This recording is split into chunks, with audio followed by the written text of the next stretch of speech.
everybody. I'm Stacy. And I'm her daughter, Mickey. And welcome to KiddieNomics. Yay!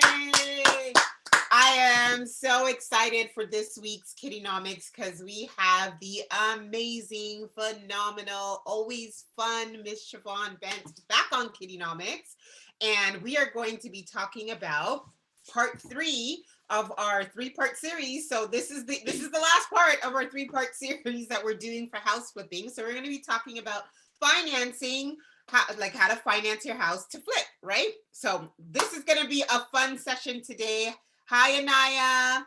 Hi, Timlin. How are you? Hi, everybody that's coming in now. Super excited. Everybody's here. Hi, Nicole. All right, let's get started, right? Let's get started. I'm good. Thank you so much. All right. What do I have to do? Share my screen. Let me share my screen. Oh, okay. I have to go back to the beginning on that one. All right. To the beginning. All right. Welcome to KiddieNomics, everybody. So if this is your first time on KiddieNomics, hi. Hi. Hi. All right, first timers on KiddieNomics, welcome. If this is your first time, please put it in the chat box and say it's your first time. And the kids will be happy to welcome you back or welcome you on KiddieNomics. And of course, welcome back to all of our returning kiddies that are here week after week. We love you for being here. So thank you so much for joining us again on this Friday. So of course, let's get into KiddieNomics. What is KiddieNomics? Do you want to read it or should I read it? Yeah, I want to read it.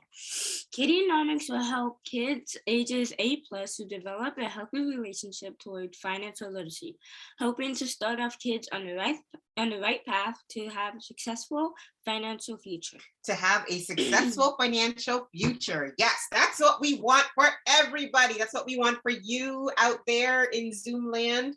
That's what we want for you. That's what we want for me. That's what we want for everybody. And Miss Shavon, that's what we want, right? We want everybody to have an uber successful financial future. And being financially literate will definitely get you there, right? Okay, let's do some housekeeping items before we do Roll call. Roll call. Right, so before we do roll call this week, let's just get into our housekeeping items. Always remember that every KiddieNomics webinar is recorded. So this one's being recorded as we record it every week. And it is posted on our KiddieNomics YouTube channel. So if you missed the part of this, or if you're late, or doesn't matter, if you missed this one entirely, you can always watch it back on our KiddieNomics YouTube channel. So please remember that we cannot see or hear anybody that has joined. So all of our communication is done in the chat box that's either up above, down below, to the side, I don't know, to the corner, depending on where your chat box is, right? So everybody will communicate in the chat box. Please, everybody, be respectful of everybody in the chat box. So because we do have kids 8 to 13 is our age range, but we do have kids younger and kids older. So please, everybody, be respectful in the chat box and be kind and courteous to everybody in the chat box. If you see a question, always be kind, right? Always lead with kindness.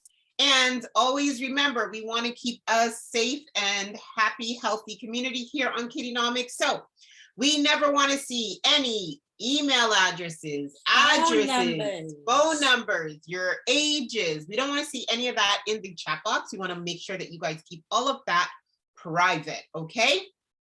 All right, let's do, did I forget something? Nope. All right, let's do roll call, but let me open it up first. All right, roll call. Tell me where everybody is joining us from today. Which country are you joining us from? Hi, everyone. Hi, Nicole. All right. Timmy, you said universe, solar system, Earth, North America, Canada, Ontario, Burlington. That's like pinpointing down. Awesome. You went through the whole gambit. That's awesome. Nicole says Mars. Yay. Good one. Hi, Kira. No problem. Who else is doing? Miss Shavon says, I'm from Canada. And Josh G3 says, is that Nickelodeon Hotel? That's awesome. Which one? Which one? Micah, Earth 52. That's a new one. I got to find out where that one is in the solar system. That is so awesome. You're at Nickelodeon Hotel. That is amazing. We've always wanted to go. So tell me in the chat box, how is it? Akira says Canada. Brielle says Jupiter, Jamaica, Canada, Trinidad, and Mars. You are in a lot of places. That's a lot of places. But all places we would love to go to, minus Jupiter and Mars. But, you know, now with all these flights, I think people are going to be getting to Mars very soon. Okay, Venus says Florida. Oh, we love Florida. Which part of Florida? Like it's South Florida? We love South Florida. Akira says she would probably travel there. Okay. All right. Anybody else for roll call today? No? All right. And did we miss any birthdays? Oh, yes. Okay. Thanks, Akira. See, that's why I have you guys. Let's ask Mickey. Always forget her every week.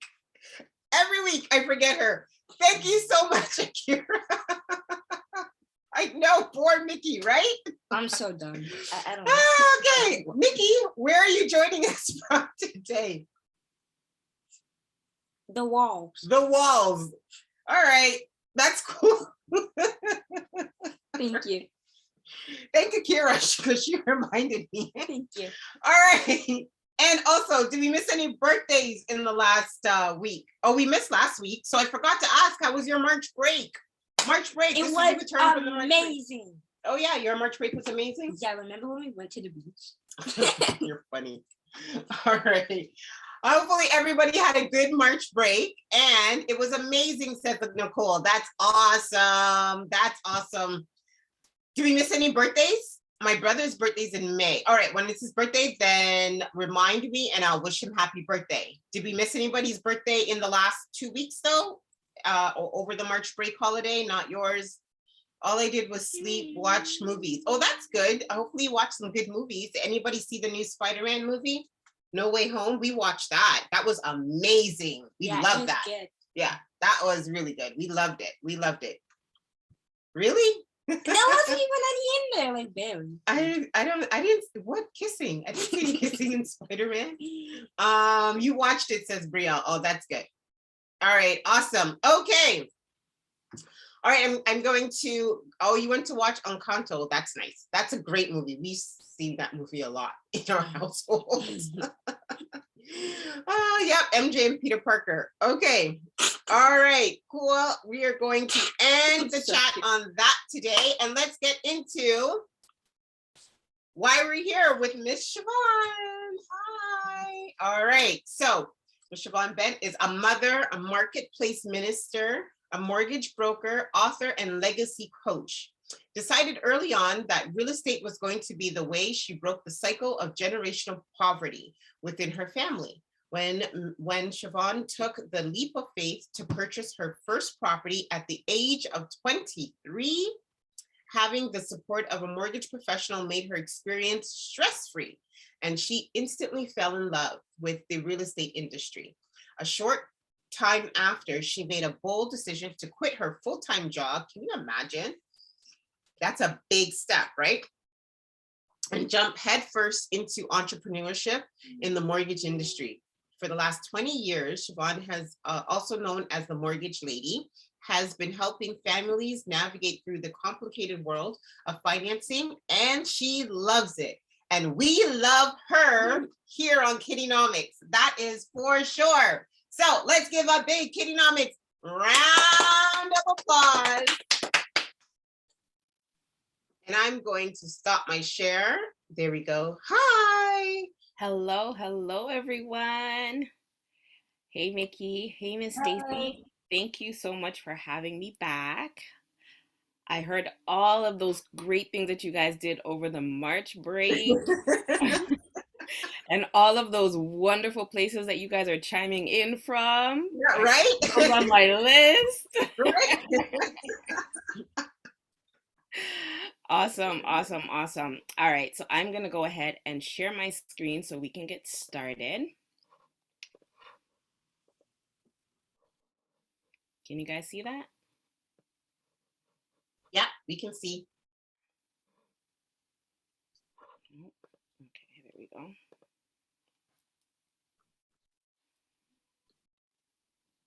Awesome. So welcome to How to Finance Properties to Flip. And do you like my little graphic? I kind of flipped the sign so look, you can see it's flipped. Yeah.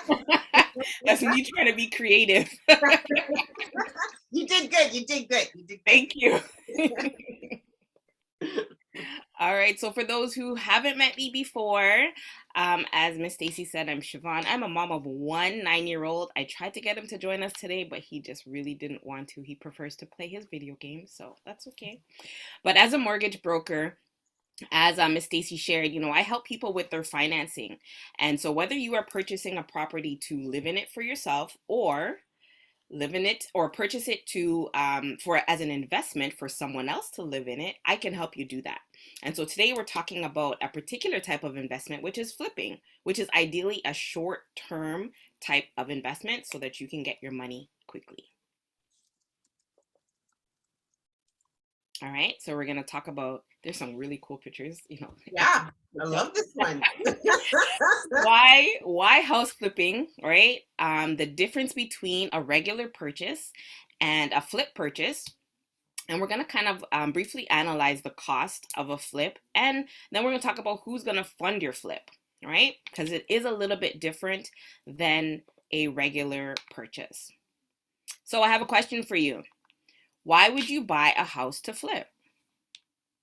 Why would you buy a house to flip? We've been talking about flipping for the last 2 weeks now. So Mickey, you have an answer, and then we'll also let the kids answer. Go ahead. Can I see the house first? Why would you? So I can explain my idea. Oh, wait, hold on. I'm changing. Okay. You flip a house to make it like how, like, if it wasn't proper before, or you just want to like you just want to fix some problems with it or whatever and make it more better. Mm-hmm. Then you just flip it because you're flipping it to like the old, From old to new? From old to new. Yeah. Okay. Yes, that's definitely right. Yep. Josh says, because the house I might have might not be big enough or not your style. Right. And Abraham says to sell. Mm-hmm. Let me see. That's it so far. Okay. Why do you guys? Come on, guys. We've been here for a couple of weeks on this one. To make it your style, says Brielle. Right. So that would speak to To improving. renovate it, says Timolin. Right. Yeah. Mickey has another answer. Oh, also because when you like flip a house, so for example, if you said like if it's a house and it's like a not good house and it's cheaper, and there's another house but it's way more expensive. If you get the one that needs fixing and then you fix it, it's gonna come to the same exact price as the house that's already. Oh, more expensive? Yeah. Oh, I got it. Did you get that? I got that. Good. I think we have a little flipper on our hands. Mm-hmm. So all of those are correct answers, but you push them all together, and it basically, Mickey just summed it up. Money. Money. The purpose of a flip is to capitalize on your investment in a short period of time. And if it's done right, a house flip can be a great investment and incredibly profitable, right? So just like Mickey said, if there's a house on the street that, is a little bit dated, not your style, like somebody said, you can purchase it and do the renovations and the upgrades that's going to bring it to the market value, and you can get a bigger profit. You can make more money on it, right? So it's done in a short time. And so with the right renovations, I believe you guys talked about kitchens and bathrooms a few weeks ago, right?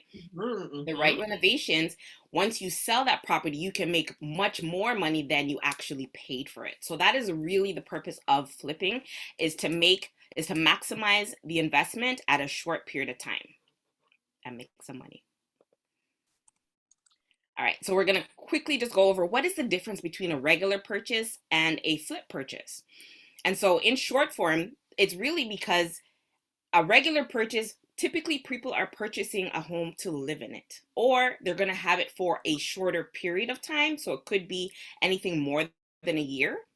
But on a flip, when you're purchasing a property specifically for a flip, it's typically less than, your intention is to keep it for less than a year. Sometimes 3 to 6 months, right? The quicker you get in, the quicker you make the renovations, the quicker you get out and you get your money and then some, all right? So long-term versus short-term, that's the main difference between a regular purchase and a flip purchase.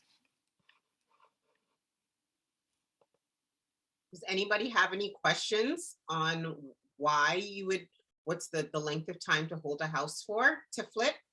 Josh says no. Any questions? Do you have any questions, Mix? No? All right. All right, so how do you know if a property will be a good flip? And so this is kind of recap. I know you guys went over some details, so let me hear. How do you know if a property is going to be a good flip? Oh, so that's good, because Mr. Sefton told us and Miss Andrea told us great ways to know if it's going to be a good flip. So Mickey? If it has like problems like cracks in the wall or or creaking floors, then it's not stable, right? Mm-hmm. And also if it's near any location like stores, supermarkets, plazas, schools, and parks too. Oh yeah, parks. That's a good one. Perfect. All right, let me see what the kids online say. Nicole says, if it's old, DJ says location. So important. Josh says, oh, nice name. Okay. DJ says near a school. Timolin says if it has good interiors. Yeah. Okay. Yeah, all of those are great answers. But remember what my last slide said. It's about the money, right? So we got to make sure that we know the numbers to determine whether it's a good flip, right? Remember, the key to a flip is to get your money, or to be able to make a profit on your investment, right? In a short period of time. So to make a profit flipping houses, you'll need a home that can sell for a price that recoups the cost of the price you pay for it. So the purchase of the property, any renovations or repair costs that you spend to improve that property, and gives you a profit, right? Mm-hmm. Makes the money for you, all right? We're gonna go through just a couple of, well, there's a lot. I think there's a lot of expenses, but not in detail. There's a lot of other we need to know, right? We do need to know. So there are some other related costs to purchasing a flip property, right? So when it comes to a flip, you'll need your down payment, right? And so that can range anywhere between 5% of the purchase price to 25%. You'll also need your closing costs. So, I'm sure you know that with any real estate transaction, you will have to have a real estate lawyer to handle the transaction for you. And so that can range anywhere between 1% to 4% of the purchase price. Land transfer tax, the government, anytime there's a sale, they want to make sure that there's a piece of that transaction sent to them. So that's land transfer tax. Repairs and renovation, that can vary from project to project, right? Permits, sometimes depending on the renovations that you are doing to the property, you may have to get permission from the city in order to make those renovations.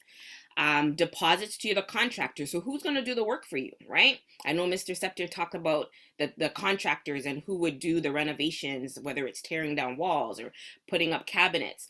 Those people are not going to work unless they have money. So you got to have money up front to give them a deposit to start the work. You will need to provide insurance for your investment to protect it, just in case anything happens in the time that you have the property. And of course, when you're applying for a purchase, you're going to want a mortgage. And so you'll have to also budget for the mortgage payments. All right. And so that would be contingent based on the type of loan and how much the loan is. Any questions? You have any questions on any of these costs? Does anybody know what is a permit? Do you know what a permit is and why you need it? No. Does anybody know what a permit is? Mickey doesn't know, I so that's okay. Mhm. Brielle says, I forgot. Okay. So Miss Shavon, can you tell us what a permit is? I will. So basically, a permit is you asking for permission to make changes to the property. And so usually if the changes are done on the inside of the property, typically you won't need to ask for permission. But if you are making changes to the structure or the outside of the property, you may have to ask the city that you live in permission, and they will grant you a permit saying, yes, you can do it, or no, you can't do it, depending on what those requests are. And so depending on the city, so for example, I live in Mississauga, so I would have to go to the city hall in Mississauga and submit my request, and there's usually a cost attached to any of those permits that are issued. Is that So clear? you have to, that's a good one, because then we would have to, that's something that you would have to factor into your time to budget, right? Because Absolutely. permits can take some time to come It can through. take some time. Absolutely. Mhm. All right. I think I saw Abraham raise his hand. Did you have a question? Abraham, did you have a question? Let me see.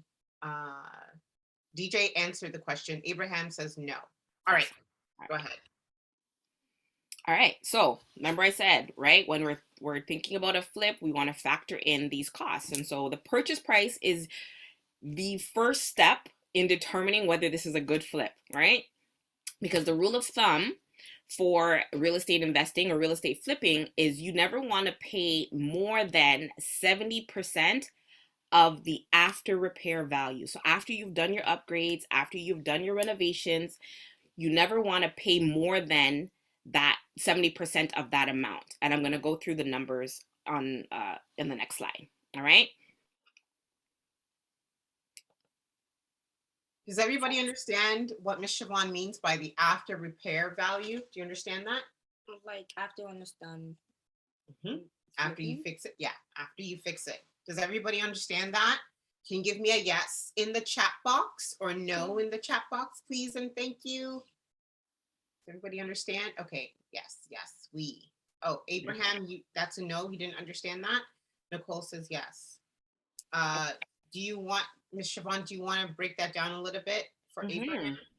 So when you're buying a property that needs upgrades or needs renovations, like Mickey said earlier, that property typically is going to be cost less than a home that has already been upgraded. So when you are pricing a property to purchase it, you want to make sure that you're not overspending, you're not spending too much. So if you pay it too expensive, then you may not be able to cover the cost to do the upgrades and make a profit. So the 70% rule gives you a guideline as what your maximum purchase price should be. All right. And so here we're going to go through some numbers here. So this particular property, or maybe not, but this particular property, you know, it's small, it's, you know, could be affordable as a quick flip, right? It looks a little bit dated, and so it may need some work. So let's say this property is now pending sale, and with the renovations, let's say the kitchen and the bathroom, if you upgrade the kitchen and the bathroom, the property would now be worth $500,000 if you upgrade it, right? And so remember what I said, the 70% rule. So if we calculate, some of you, if you have a calculator, pull out your calculator.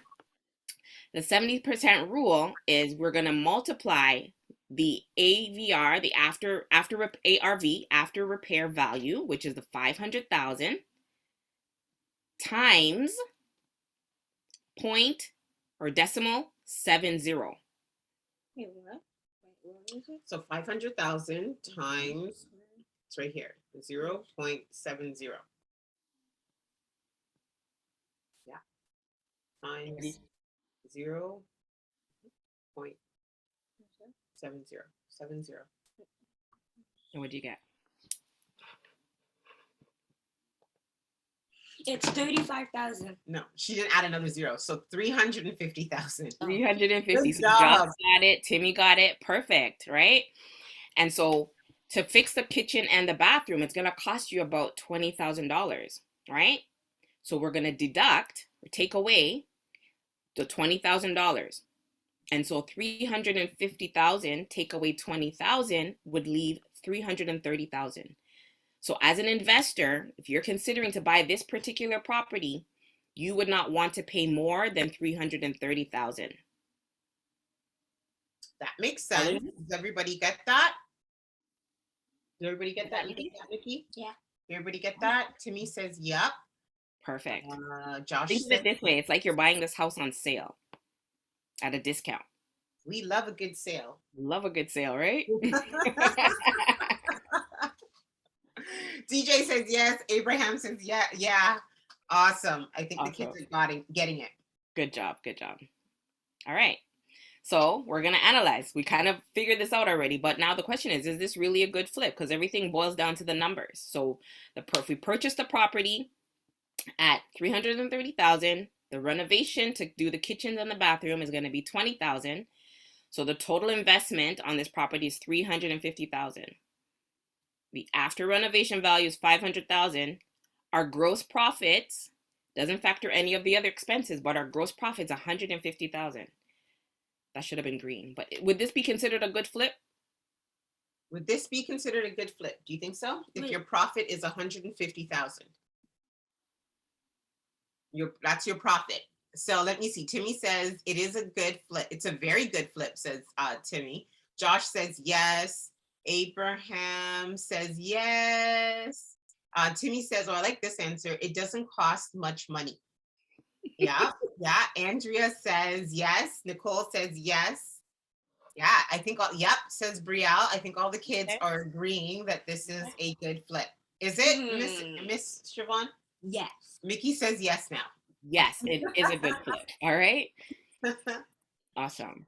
So now we're going to talk about how to finance this $330,000 property, right?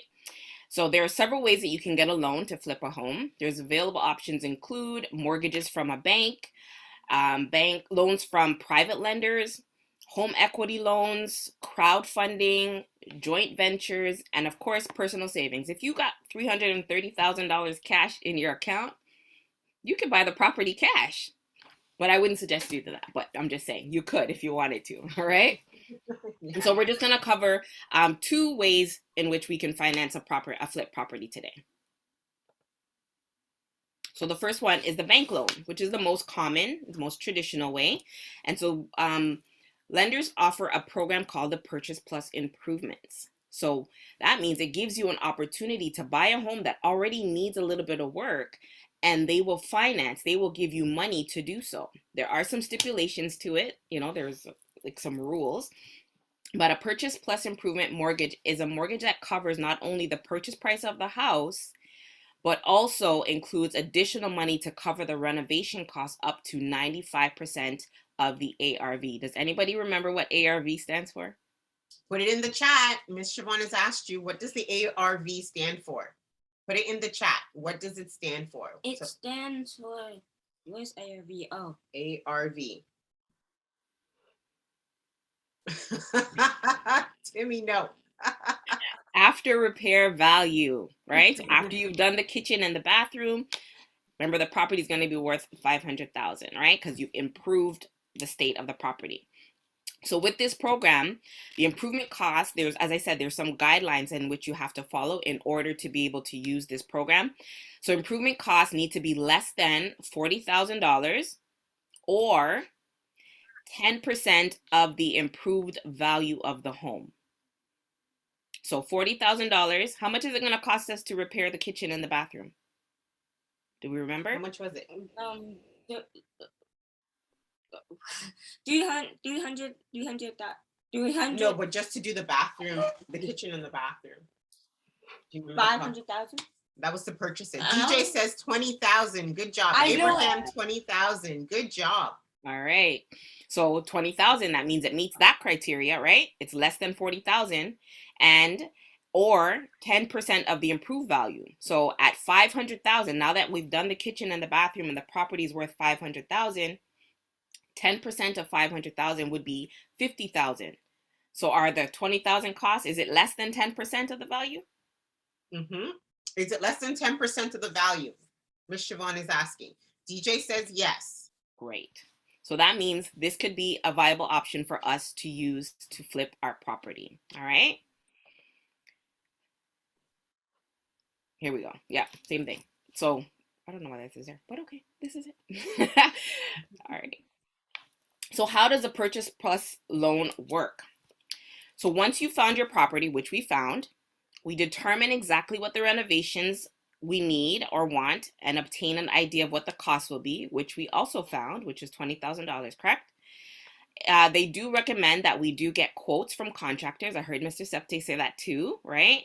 And it's a great idea to have multiple, so about 3, because you want to make sure that you are getting a fair deal, right? You don't want anybody to overcharge you for the work. You want to stay within your $20,000 budget, right? Or you could do the work yourself.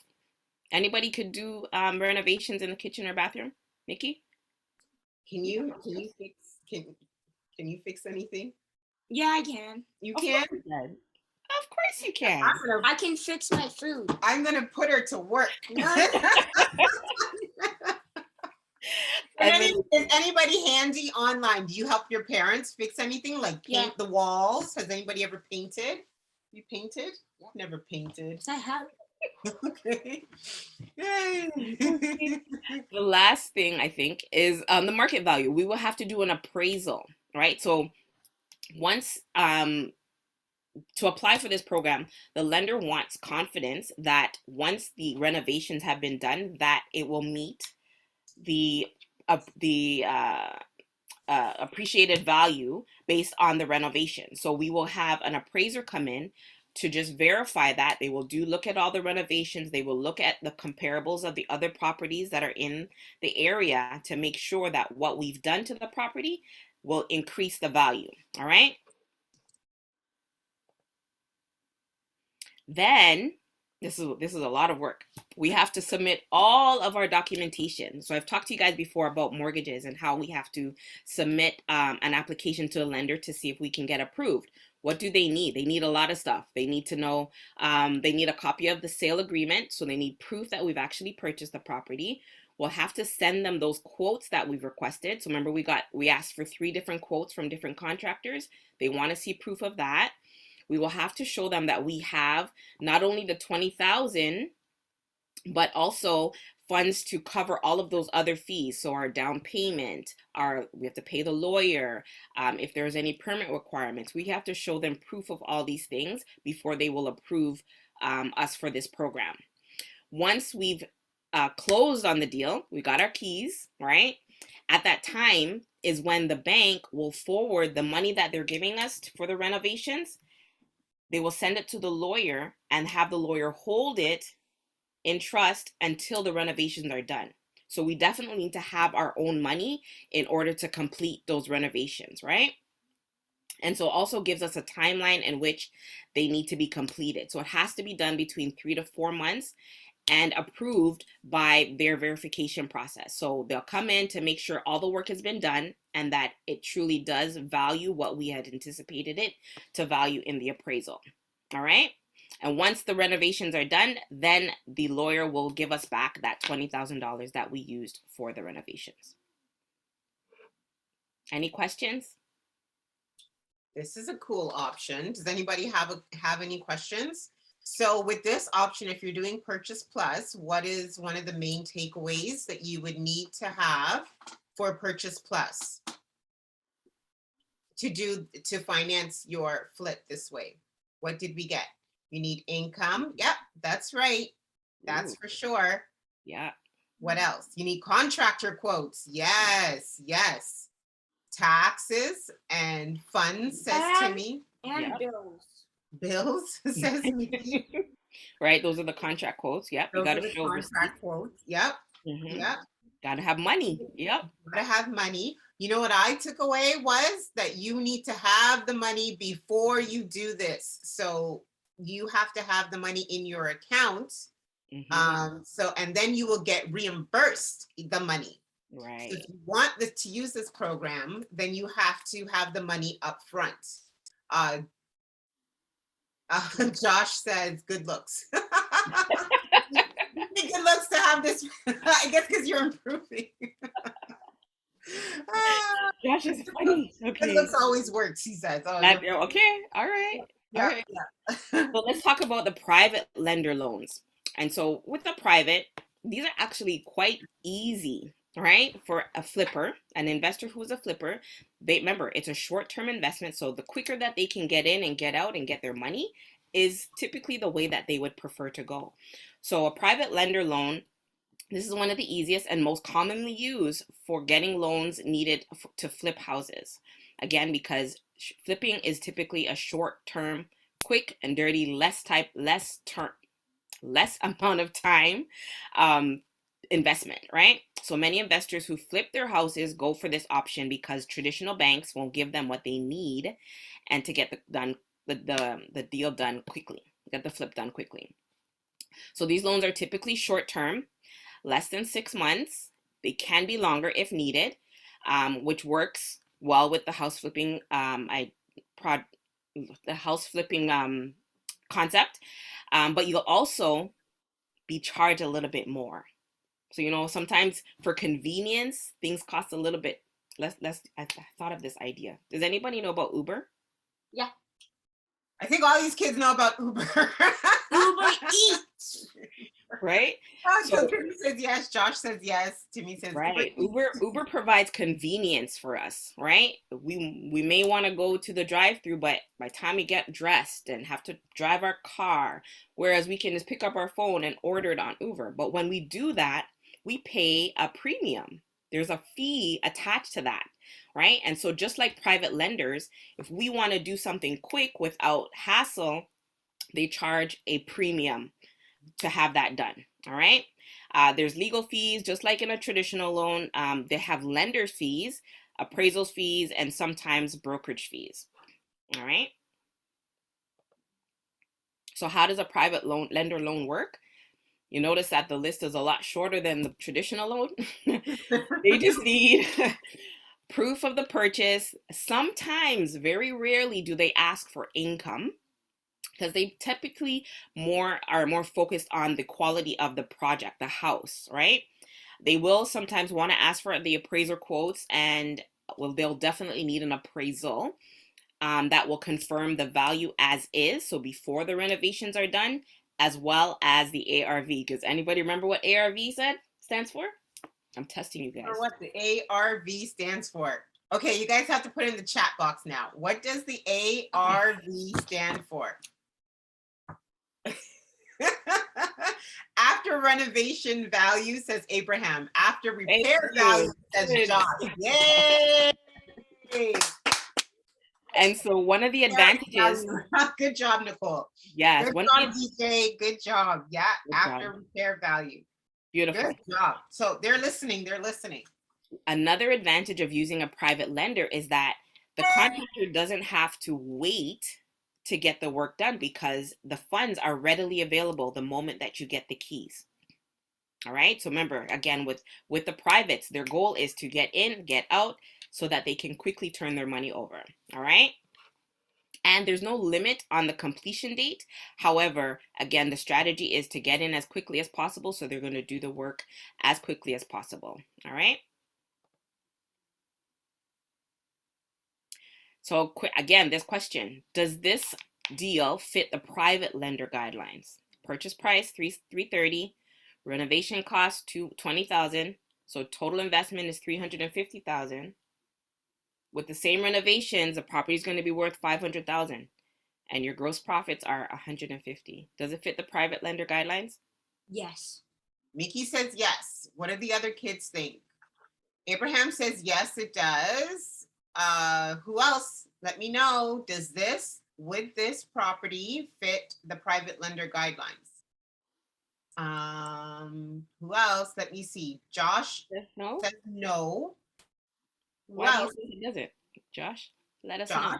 know. Siobhan wants to know, why do you think it doesn't fit it? Let us know in the chat box. Who else thinks it fits? Or, oh, he says, I meant yes. Okay. Nice. Awesome. Tell us, Miss Shavon, does it fit? It absolutely does fit, right? It does fit. So what is the difference between, and this is just to give us a very clear snapshot of the differences, right? What is the difference between both options, the bank option and the private lender option? So with the banks, the interest rates will be definitely lower. So that means the loan will be a lot less expensive. The process is a lot slower because you have to provide all the documentation first. They have to approve everything. Then they want the approval. So the process is a lot slower. They're more, they scrutinize, I should have took that word out. They're more critical. They're very, very detail orientated. They're looking at you. They're making sure that you have good credit. They want to make sure that you're working. They want to make sure that you have your money. Remember all those things that they ask for us to submit to them, right? Subject to significant government regulations. Again, because it's considered a flip, right? Flips sometimes can be risky, right? So for lenders, they prefer not to go the risky route, which is why they ask for so many different things. They have a time constraint on when the renovations have to be completed because they don't want things dragging out, ultimately costing more money. Whereas with the privates, remember, they didn't have as many regulations. And so again, strict loan options due to the regulation. So if the completion is not done, if the upgrades are not done by the 3-4 months, then that $20,000 that they reserved at the lawyer will actually have to be returned to the bank. So you won't even get that. You won't get that money back. All right. Oh, is there a question? Is there a question? No. I was saying, oh no, that's not good if the money gets. That's not good. No, because remember, we're supposed to be making money, right? Yeah. Private lenders, again, the interest rates are higher, so it costs on a monthly basis to be a little bit more expensive. But if you keep remembering the objective of flipping a property, it's to be able to get in and get out with as seamless as possible, right? It's very fast, right? 3 to 6 months typically, depending on the workload, depending on how many upgrades you're doing, how long it takes to get the parts and the materials to do the renovations. The approval process is easy. Like within a day, you can get an approval for a private loan because private lenders want to lend their money. They want to flip their money just as we want to flip the property, right? They're less regulated because it's flexible. The reason being is because a private lender could be me. It could be Miss Stacy. It could even be Mickey. I could say, hey, Mickey, can you lend me $350,000? No. Well, maybe somebody in the chat would, but anybody could be a private lender, right? So there isn't really any restrictions on how you do so. Of course, you will have your legal team to protect your investment, but it's very, very fluid. And again, the game plan, everybody wants to get in and get out and make their profit. And it's customized based on what your needs are.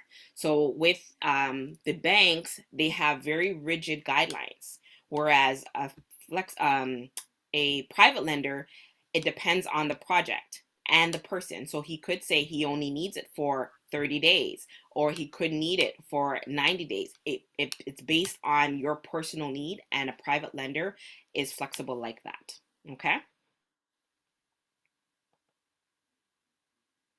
All right. So remember the objective. The flip is to get the money, right? Short term. So now that you know, there's 2 ways in which you can finance your next flip, right? Which type of lender would you choose and why? Oh, so which type of lender would you choose between a bank or a private lender? when Miss Shavon went through the list. So let me see. Josh says private. Okay, but why, Josh? Why would you choose a private lender? Nicole says private. Abraham says private. I Why say private. you say private too? Mhm. Why would you guys choose a private? Are you saying private because they said private? No. Okay, why are you saying private? Private because I it was seems gonna say easier. that. Oh, well, he beat you to it, or she. They beat you to it. So DJ says because it seems easier. Yeah, that's a very good answer. Vina says private lender. Oh, everybody's going with private. Nicole says because you owe the bank money. Well, you would owe the private lender money as well too. However, it's just a lot easier to get it and give it back. Right. So just like DJ said, the process with a private lender is very much easier to do this particular type of investment. So again, a flip is a very unique type of investment. The strategy is very different than if you were buying a property to live in it or to rent it out for somebody to live in it. You're really not buying it for anybody to live in it. You're just buying it to turn your money over a lot quicker. All right. So everybody would pick private. I love it. I love it. I love it. Yes. I like Josh's answer. Josh says it's too much of a hassle to do a bank loan. Abraham says over the years, the money would add up on a private or the bank loan, Abraham. DJ says if the bank had a great relationship with if I had a great relationship with the bank, so you would choose the bank loan? Is that what you're saying, DJ? Okay. Let me know. DJ, yes, that's right. That's okay. Nice. So you guys, you have the options as long as you can qualify and meet the guidelines of the bank loans. It's definitely an option for you. But again, if flipping is your goal to be a master flipper, then you'll want to flip many properties and do it quickly. So this is why private would be is more appealing to many investors. So, but you can always choose from either or. All right. And so in closing, just to remember, guys, that, if this investment, this flipping investment is done right, you can definitely make a profit. So in a short period of time, with the right in the right renovations, and you can sell the house for much more than what you paid for it. And again, remember what the purpose of a flip is to make money. Make money. Yay! That was awesome. That was amazing. Do the kids have any other questions? No? Well, please, if you found value in what Miss Shavon has to say, please like and follow her on her Twitter, Facebook, and Instagram pages. I follow her, and she's awesome. So please feel free to follow her on all of her social media handles. But that was amazing. I learned. So Brielle says, I watched a lot of HGTV. Right. I used to do too. So do I. So it was good. We had our own little version of HGTV in our 3-part series here. So I was really happy that we had some great experts to come on and facilitate this for us on house flipping. So my question is now, whoever watches HGTV, you've gone through our 3-part series on how to flip a property. Who wants to be a house flipper? Do you think you want to flip houses when you get older? Like me flipping the houses? Yeah, like going through the whole thing, purchasing it, finding a contractor, financing it, make the money. To make money. Maybe one day, yeah, I would, or I would just get my own apartment. Okay. All right. Well, Micah says me. Abraham says me. Let me see. Nicole says maybe. Okay. As you get older, you may think about it. Josh says never. Yeah, I think Josh is saying it's too much. Let me see. Brielle says, I'm good at other things, but I kind of like real estate. Yay. That's awesome. Like real estate too, Brielle. I like it too. Yay. All right. Well, it's just, listen, KiddieNomics is here to give you guys options of what you guys could do when you grow up. So now that you guys know the tools on how to flip a house, it may be something that you want to do as you get older, right? Yeah. So good job, Ms. Shavon. Thank you so much. Thank you We're for gonna wrap up having our me. KiddieNomics. Thank you. You're gonna stay on for us if you don't mind, and I'm gonna share my screen. Okay, last question. What would happen if kids became more financially literate? And our answer is real change that impacts the world. Real change that impacts the world. And why do we say that? It's because we believe with financial literacy, you guys are going to have all of the skills and tools to really and truly be anything that you want to be as you get older. And I know all the kids on KiddieNomics are going to do things that are going to be truly impactful in the future. Mm-hmm. So we are super excited to see as you guys get older and come back on KiddieNomics and tell me and all the other experts like all the great things that you guys have been doing, right? So I can't wait for that day. That'll be fun. Okay, of course. And we love to call you guys our young financial literacy ambassadors. What is an ambassador? An ambassador is an authorized messenger or representative. What does that mean? You guys represent us out there in the real world, right? I get messages all the time from parents. Even some of you kids message me and let me know that, you know what, you were talking to your cousin or to your friends and you told them all about real estate or credit cards or, you know, one of the other numerous things that we've discussed here on KiddieNomics. And that's awesome to hear because you guys are out there sharing your knowledge with your friends and family and community. And that's exactly what KiddieNomics is about. And that's what makes you guys FinLit ambassadors. That is awesome. And of course, I've told all my friends, oh, thanks, Brielle. That's amazing. That's awesome. That's exactly what you're supposed to be doing because honestly, you're making them way smarter.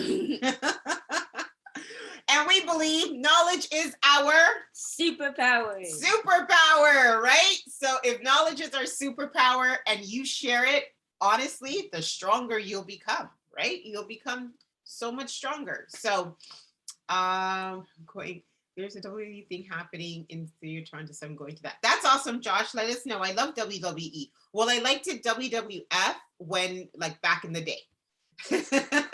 It's changed to WWE, and I don't know a lot of like the wrestlers now, but I did love WWF. Brielle, you're learning about financial literacy stuff at school. Well, you'll be way ahead. All right, with all the things you've learned here on KiddieNomics. Yes, I am. Yeah, yes, you are. Fantastic. All right, well, speaking about way ahead, let's talk about next week. So next week, we have Mr. Zamal White. He'll be on KiddieNomics for his first time on Friday, April 1st. What is April 1st? Does anybody know what April 1st is? April Fool! Yes, April Fool's Day. All right. I don't know if I'm going to have any jokes or tricks. You may not have any jokes, but I may have some pranks. Okay, so we'll see. We'll see. All right. Oh, it's your birthday? All right, Josh, we'll have to remember to sing you happy birthday. Brielle, you're going to prank your dad? Good stuff. Good stuff. Good stuff. All right. So next week, April Fool's Day, we'll have on Mr. Zamal. We're going to be talking about mutual funds. So just the beginning of mutual funds. So mutual funds 101 for kids. Then after that, we're going to have Mr. Neil on. He's going to be talking about the rule of 72. This is a really good one. Okay. Because the rule of 72, Einstein says it's the 8th wonder of the world. So you have to join in on that one because you should know this one will truly impact a lot of how you think about investing in the future. Okay. So I'm really looking forward to that one. Then after that, it is Good Friday. So we will have a break. So no KiddieNomics on April 15th, Friday, April 15th. Then when we return, we will have Miss Cynthia and Miss Kimberly. They will be back on KiddieNomics. They talk all about trademarking, okay? Which they are amazing. By the way, we've now trademarked the KiddieNomics name. I forgot to announce that. What did we do? Ooh, that's amazing. Congratulations. Thank you. We trademarked the KiddieNomics name. So now nobody else can use KiddieNomics. Yeah. Except for us, right? So now this name has been trademarked. So I forgot to announce that. Thank you, Micah. Yeah, we're super excited about that. We love our name, right? And so it's for us. Yay. All right. So Miss Cynthia and Miss Kimberly will be back on KiddieNomics, and they're going to talk to us about how to choose your right name to trademark, right? There's certain things that go into trademarking a name, so you should know about that. And then Neil is going to be wrapping up the month of April with part 2 of the investing series that he's going to be doing with us. So we have a full month ready for you guys to go. No judging, and that's his mom. All right. Okay. So that is it for the month of April. Any questions there, you let me know. But of course, we love to hear from you, right? So if you guys have any questions, any suggestions on what you would like to see on KiddieNomics, right? I would love to hear some more suggestions. Please feel free to send me an email at kiddienomics101@gmail.com. That's kiddienomics101@gmail.com. And of course, never send us any messages until you ask your parents, right? So always get your parents' permission before you message, right? And of course, if you do find value in the content that you get here on KiddieNomics, don't forget to like and follow us on Instagram, Twitter, Facebook, YouTube, and TikTok. Instagram, Twitter, Facebook, YouTube, and TikTok. And by the way, I know Miss Shavon, you do a lot of TikToks. I don't. So I just learned that you know that gliding dance, you know the gliding one. I can do it. Nikki can't. I like to say this. That's a win for me. I like that one actually. Yeah, I probably won't do it, but I like that one. Yeah, you can't do it. I haven't tried. You haven't tried. Yeah, it looks so simple, but it's not. Yeah. All right. So, and I was going to say something about that. I was going to say something about TikTok. Now I forgot. Anyways, doesn't matter. Always, and then you can follow us using our hashtags KiddieNomics or Ask KiddieNomics if you have any questions for us. Okay. All right. Everybody have a fantastic week. And thank you again, Miss Shavon, for a fantastic webinar. Yeah, not appropriate. So guys, shut it down, but we're going to see you guys next week, and bye. Have a good week, everybody. Bye. Have a great weekend. Bye.